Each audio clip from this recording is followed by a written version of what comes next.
पति ब्रह्मचारी में आने वाला है बहुत ही ज्यादा झटका देने वाला एपिसोड। जी हाँ दोस्तों, आने वाला ट्रैक इतना जबरदस्त होने वाला है कि देखने वालों के दिल दहल जाएंगे। यह एपिसोड सच में बहुत ही इंटरेस्टिंग और चौंका देने वाला होगा क्योंकि सूरज, जो अब तक ईशा का था, वह अब बिया से शादी करने वाला है। और जैसे ही यह खबर ईशा के कानों तक पहुंचती है, उसे जिंदगी का सबसे बड़ा झटका लगता है।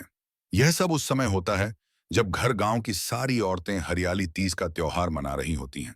हर एक पत्नी अपने पति की लंबी उम्र के लिए व्रत रखती है, सज धज कर 16 श्रृंगार करती है और शाम को झूला झूलने का रिवाज निभाया जाता है।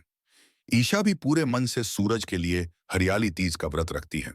वह सोचती है कि सूरज के लिए यह त्योहार उसके रिश्ते को और मजबूत करेगा। लेकिन किसे पता था कि यही त्योहार उसकी जिंदगी को पूरी तरह तोड़ देगा। सूरज, जो खुद को पति ब्रह्मचारी कहता है, उसे यह सब अच्छा नहीं लगता।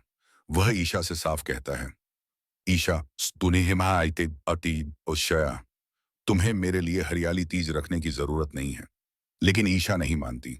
उसके दिल में बस यही है कि वह सूरज की पत्नी है और उसका फर्ज है कि पति के लिए व्रत रखे। शाम होती है। पूरा परिवार, पड़ोसी और रिश्तेदार इकट्ठा होते हैं। सब पतियों का यह फर्ज होता है कि अपनी अपनी पत्नियों को झूला झुलाएं। चारों तरफ उत्सव का माहौल होता है। महिलाएं गुनगुनाती हैं, हंसी खुशी की आवाजें गूंजती हैं। ईशा भी उम्मीद करती है कि अब सूरज उसे अपने हाथों से झूला झुलाएगा। लेकिन जैसे ही सूरज आगे बढ़ता है और आता है, वह ईशा को नहीं बल्कि बिया को झूले पर बैठा देता है और सबके सामने बिया को झूला झुलाने लगता है। यह नजारा देखकर ईशा के पैरों तले जमीन खिसक जाती है। उसका चेहरा सफेद पड़ जाता है, उसकी आंखें भर जाती हैं और गुस्से के साथ साथ दर्द भी उमड़ पड़ता है। वह चिल्लाकर कहती है, सूरज, ये तुम क्या कर रहे हो? हरियाली तीज का व्रत तो पत्नी अपने पति के लिए रखती है। मैं तुम्हारी पत्नी हूं, फिर तुम किसी और को झूला क्यों झुला रहे हो? लेकिन सूरज ठंडे मन से जवाब देता है, हाँ, आपने सही कहा, लेकिन आप मेरी पत्नी नहीं हैं। हम बिया से बहुत जल्द साजे ये इसी हरियाली तीज के तीसरे दिन शादी करेंगे। सूरज की यह बात सुनकर ईशा की दुनिया बिखर जाती है। उसके सपने, उसकी उम्मीदें, सब कुछ पल भर में टूट जाता है। वहीं दूसरी ओर सूरज की माँ और ताई बहुत खुश होती हैं। उन्हें तो हमेशा से ही ईशा पसंद नहीं थी। वे सोचती हैं कि सूरज ने आखिरकार ईशा से छुटकारा पा लिया। लेकिन वहां मौजूद सूरज के पिता यह सब देख रहे होते हैं। उनका खून खौल उठता है। वह गुस्से में सूरज से कहते हैं, क्या तुम्हें पता है तुम क्या कह रहे हो? कुकू पश इता, तुम्हें होश है? सूरज उनके सामने बहस करने लगता है, लेकिन उसके पिता और गुस्से में आ जाते हैं और सबके सामने सूरज को जोरदार थप्पड़ मार देते हैं। यह नजारा देखकर वहां खड़ी औरतें सहम जाती हैं। माहौल अचानक भारी और तनावपूर्ण हो जाता है। ईशा की आंखों से आंसू बहते रहते हैं, लेकिन सूरज फिर भी अपने शब्दों पर अड़ा रहता है। वह कहता है, जब हमारी शादी हुई ही नहीं, जब किसी ने हमारी शादी देखी ही नहीं, तो फिर ईशा मेरी पत्नी कैसे हुई? सूरज के पिता की आंखों में आंसू आ जाते हैं।